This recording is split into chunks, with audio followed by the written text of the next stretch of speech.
What's up everyone, welcome to the Surfside PPC YouTube channel. Today I'm going to be going over Google Display Network targeting so you can understand everything you need to know about targeting your ads across the Google Display Network.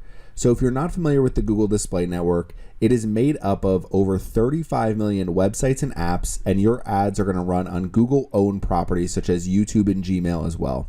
So basically any website, any app that is running Google Ads is part of the Google Display Network, and you can actually serve your ads to people as they browse, whether it's YouTube, Gmail, or any of the websites or apps that are part of the Google Display Network. So we're going to come back over here to Google Ads, and what we're going to do is click on the plus sign. We're going to create a new campaign, and the first thing we need to do is choose our campaign objective. So generally you want to choose sales or leads if you're using conversion tracking so that you can optimize for your conversion goals.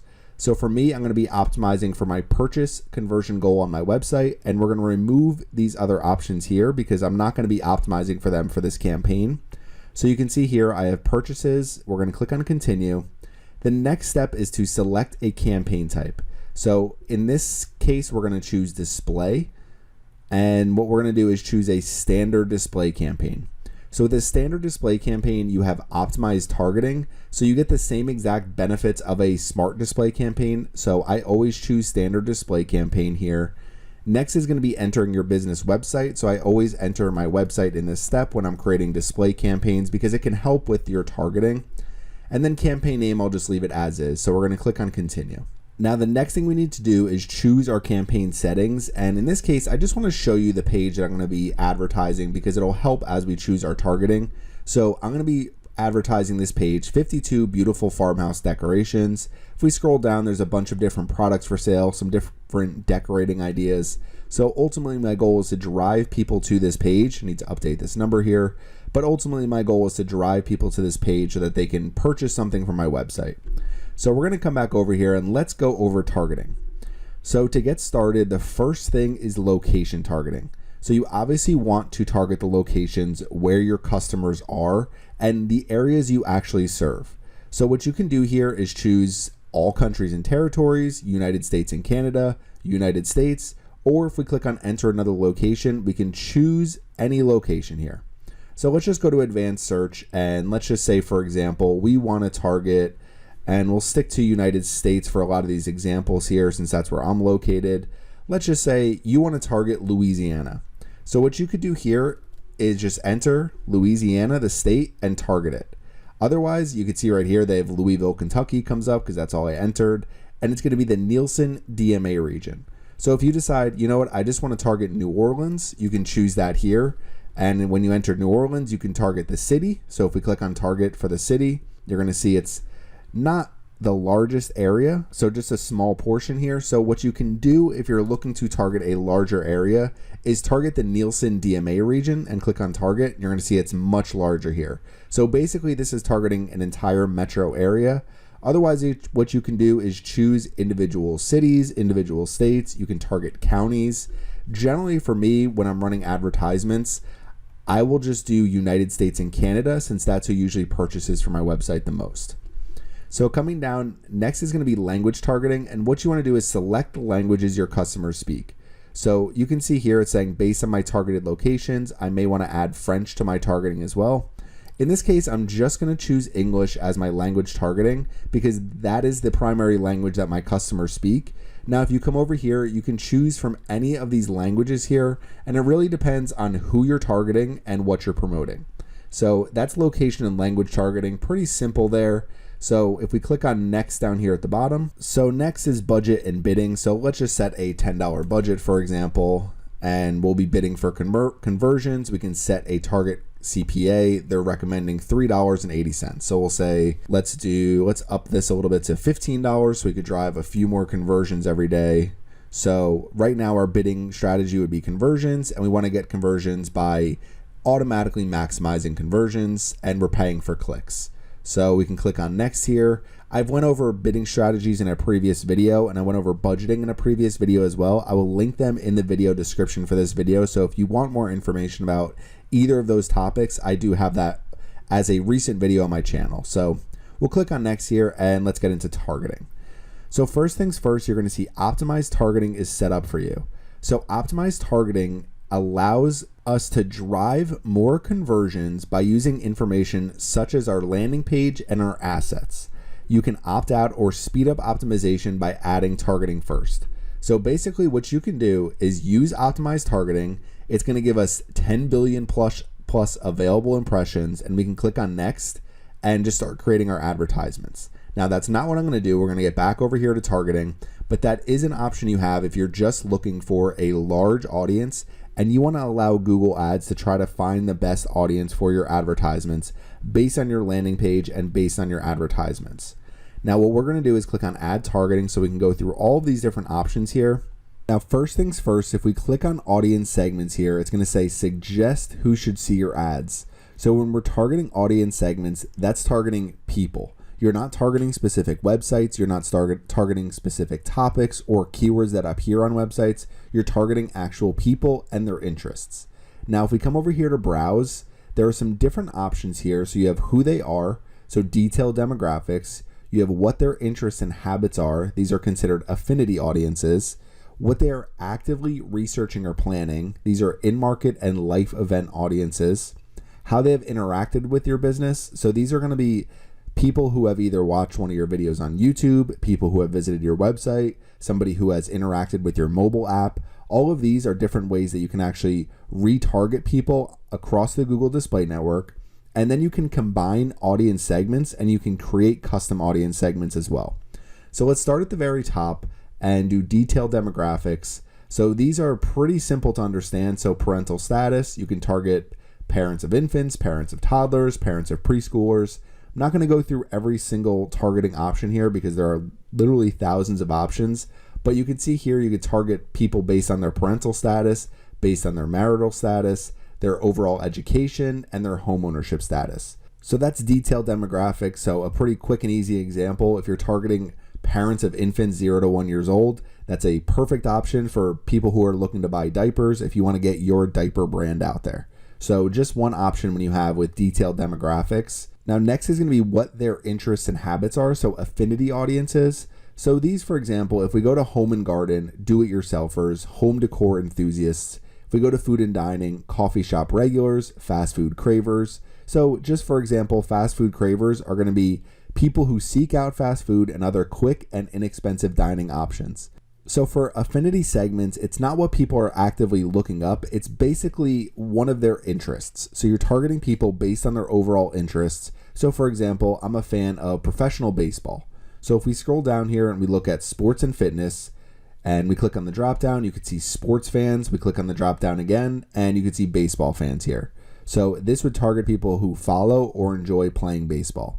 So just one option you have with targeting with affinity audiences, going to be much more broad. So you're kind of putting people into these broad groups of what their interests and habits are, even though they're not actively looking up anything to do with whatever the affinity category is.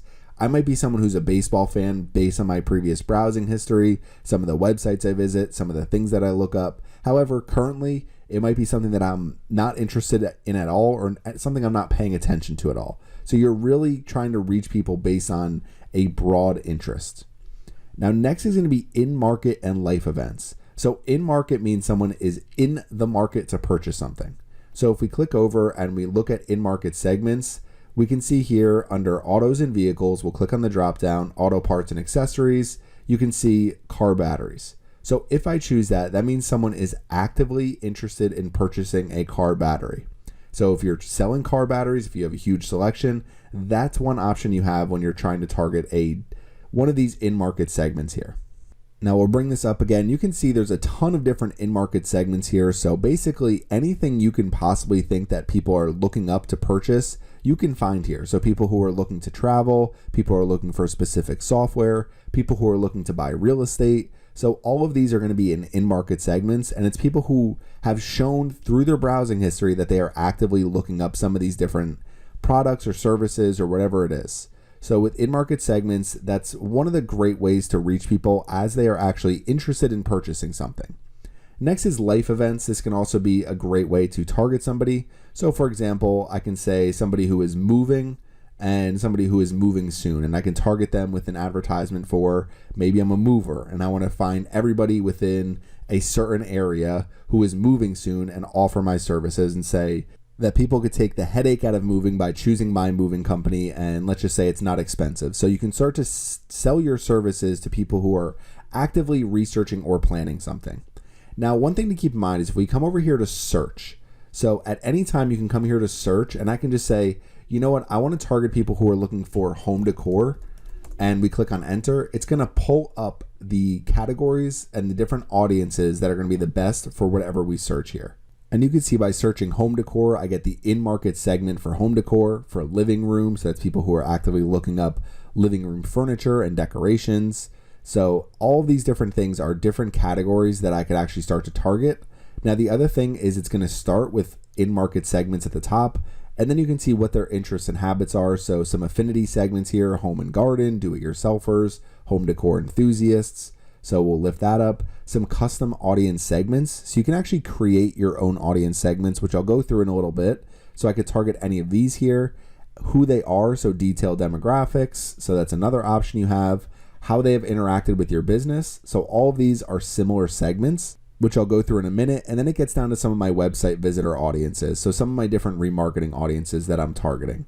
So just some different options. If you do come up here and search, you can find a lot of these much easier rather than going through each individual option here.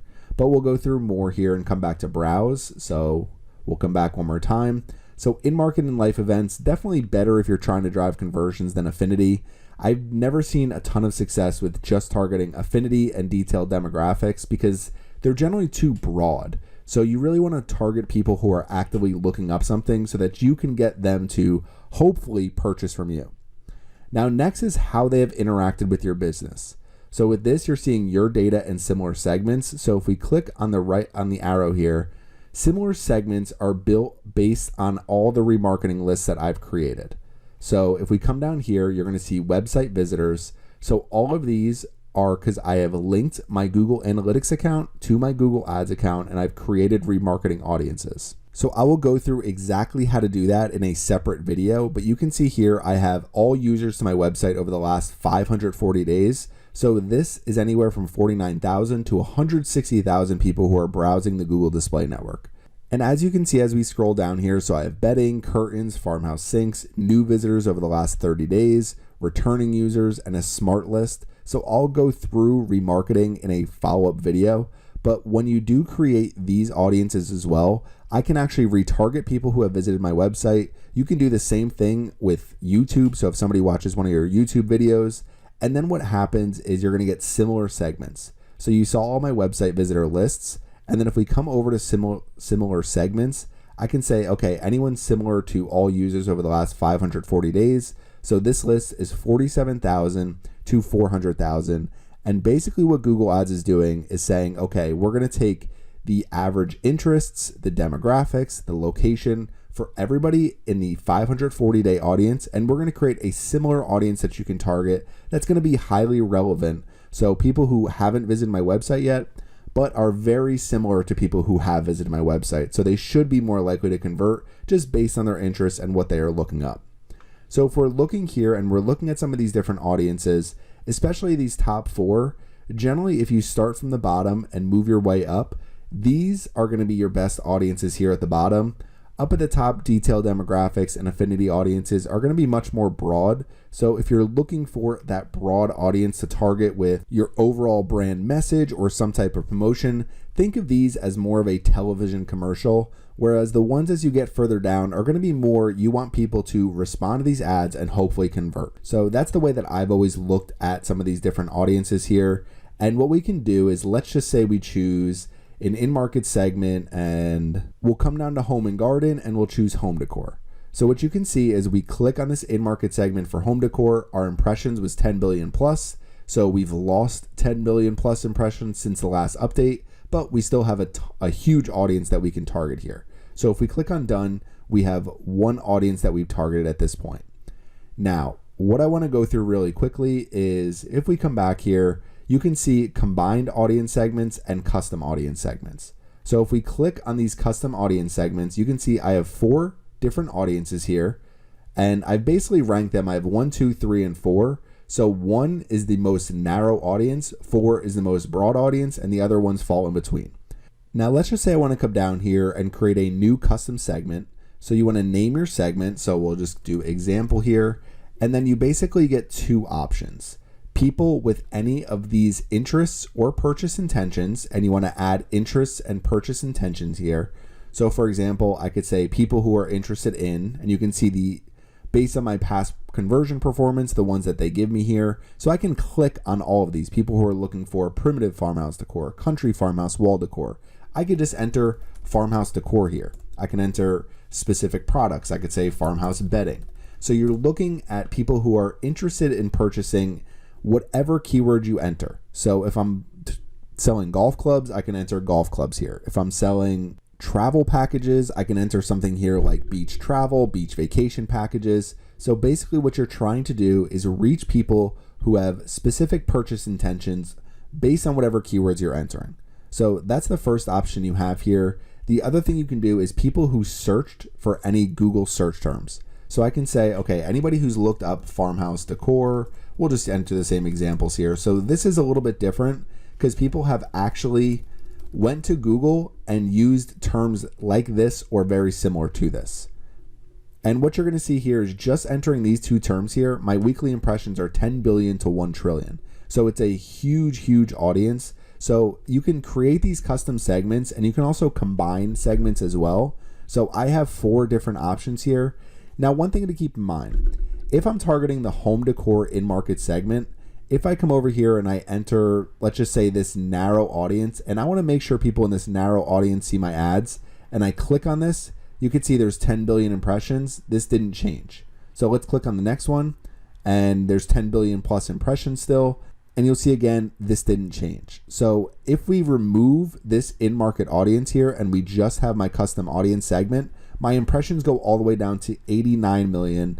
And if we just scroll over impressions here, you can see it says this is the estimated number of impressions that your settings and targeting could theoretically reach. So this is more than enough impressions based on my $15 per day daily budget. But what you might want to do is look at some of these different audiences and try to make sure that you have a large enough audience that's also going to be very targeted.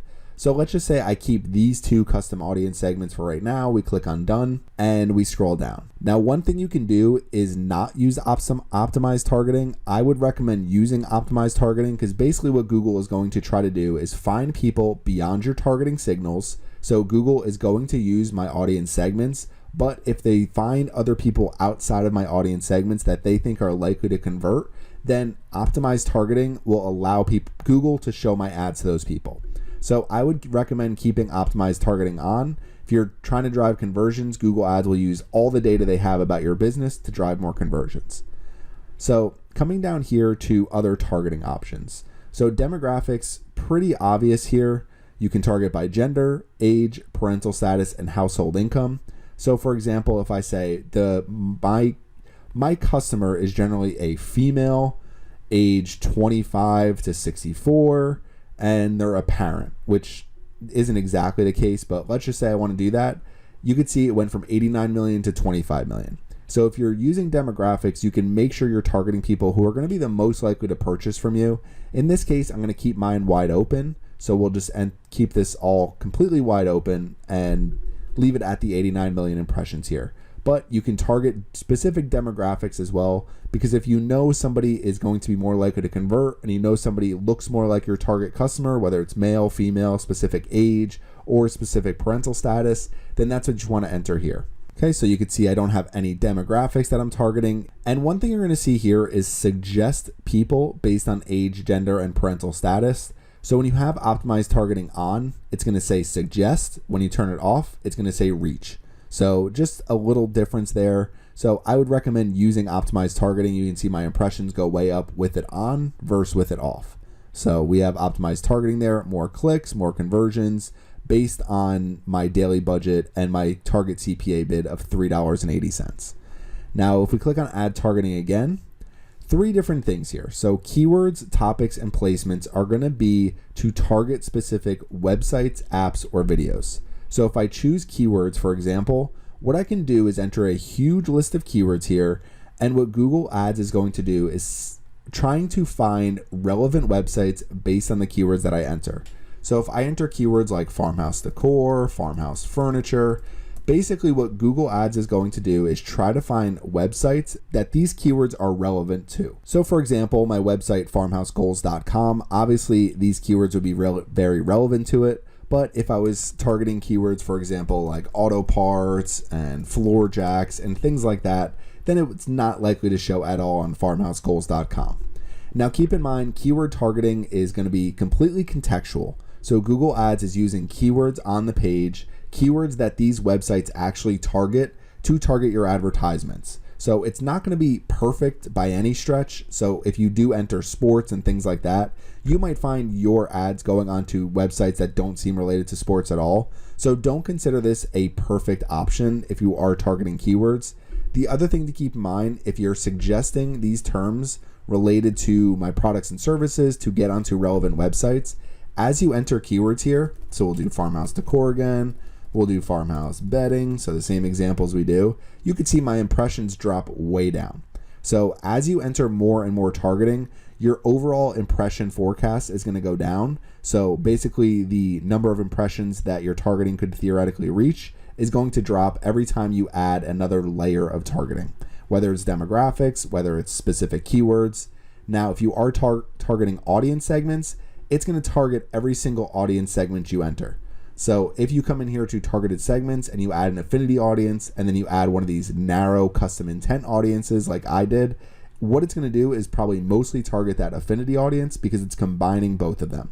So if you want to target separate audience segments, for example, if you want to come in here and you want to target one affinity audience, one in-market audience, you want to target a remarketing list, what you probably want to do is break them out into separate ad groups. You might even want to create separate campaigns depending on what your goals are. So click on done here and we'll come down and we'll click on add targeting again. So the other two options here are topics. So suggest web pages, apps, and videos about a certain topic. If we click here, there's a bunch of topics already here. So I could just say home and garden and we'll see what my impressions do. So from 89 million to 7.7 million, but I know that I'm targeting websites related to home and garden. However, the way the internet works at this point is you don't need to target people who have specific interests that are looking at specific websites at that time. Somebody who goes on their favorite sports website is probably still going to be interested in buying your farmhouse decorations, and they'll still see your advertisements and potentially be just as likely to convert as they would be if they were on a home and garden website. So I don't generally use topics unless I'm really trying to create a narrow targeted campaign. So in this case, I wouldn't enter any topics here. Last but not least, if we click on add targeting placements, you can suggest specific websites, specific videos, or apps where you'd like to show your ads. So if you come over to browse and let's just say I want to target golfing websites. Obviously it's not going to work for this example, but if I just search golf in here, it's going to pull up websites and YouTube channels that are going to be more relevant to golf. Okay, so if I click on the websites here, you can see so golf.com, Golf Digest, Golf Monthly. So I can click on all of these different websites, and basically what I'm doing is I'm telling Google Ads, now it's saying we'll get few or no impressions because my targeting is too narrow. But basically, I'm telling Google Ads, can you please show my ads on these websites? So I want to be on specific golf websites. If I come back here, I can choose maybe some different apps. So there's a bunch of golf apps here. Some of them are just games. But if we come back over YouTube videos, so I can target to specific YouTube videos, YouTube channels. So I can find some of these popular YouTube channels and target them. And then we have app categories, so they have no matching results, but I could potentially target a sports app category. So when you do placements, what you need to keep in mind is if you're targeting specific placements, you're going to have to create a huge list of placements to target. I used to use placement targeting all the time. Now I've really just focused on audience targeting because Google Ads has gotten so good at understanding what people are actively searching, and they've allowed people to easily create their own audiences. So even if you want to create your own audience segments, so we come over here, you could see your custom audience segments, create a custom segment here, try to find people with specific interests or purchase intentions, or people who search for specific search terms on Google, add a bunch of your keywords here, and then start targeting them with your ads. And you're going to find people who are going to be the most likely to convert that aren't on your remarketing list. If your goal is to drive conversions and you're not worried at all about awareness, then you really just want to focus on your data, your website visitors, people who have watched your videos, people who have interacted with your mobile app. Those are going to be the best targeting options for driving conversions and driving conversion value. However, if you're kind of looking for a mix of awareness and conversions, which is really the point of the Google Display Network, then what you want to do is try to use some of these in-market, some of these life event audiences, try to use some of these similar segments, create your own audience segments, and you can even combine audience segments. So I can put together both of these into one audience just like this, and then I can target that as its own audience by itself. So hopefully this all makes sense when it comes to targeting. Keep in mind, if you're targeting audiences and you start layering in demographics, keywords, topics, and placements, your overall impressions are going to drop. So your available impressions, which will ultimately increase your costs and probably lead to less conversions. So you want to find the right number here where you're not targeting 10 billion plus available impressions, where something like 89 million is a good number to have, because what you're trying to do is find the people that are going to be the most likely to convert. So 89 million total impressions that are going to be available per week. It's a lot of impressions, but it's also going to probably be people that are more likely to convert than if I just came up here to audience segments and I started targeting, come back over and started targeting an affinity audience. So we'll just add any random one here. And this is going to bring us definitely over our 10 billion impressions again. So you can see here 10 billion plus impressions just by adding this affinity segment, because it's just very broad categories. So this is how you target different audiences on the Google Display Network. What I would recommend is, if you are putting together a campaign, create something like this where you're targeting a couple different segments and try to put together different targeting groups that you want to use and separate them into different ad groups. So what you can do is use several different audiences in the same ad group, but what you also might want to try is maybe putting in an in-market segment, maybe layering in some demographic targeting, and maybe you want to use a topic. So just try to find some different audiences, see what performs best, see what drives the most conversions, and then continue to use those audiences as you go, because that's going to help you get the most out of your campaign. Now, once you finish this step, you click on next, you're going to get into ad creation. So then you just want to create your ads, make sure you're driving traffic to your landing page. And if you're using conversion tracking, hopefully you can drive some conversions, drive some conversion value. So if you have any questions about targeting on the Google Display Network, please leave them in the comment section. I will go through remarketing in more detail, and I'll probably go through audiences one more time in another video. Thanks for watching my video today, and make sure you subscribe to the Surfside PPC YouTube channel.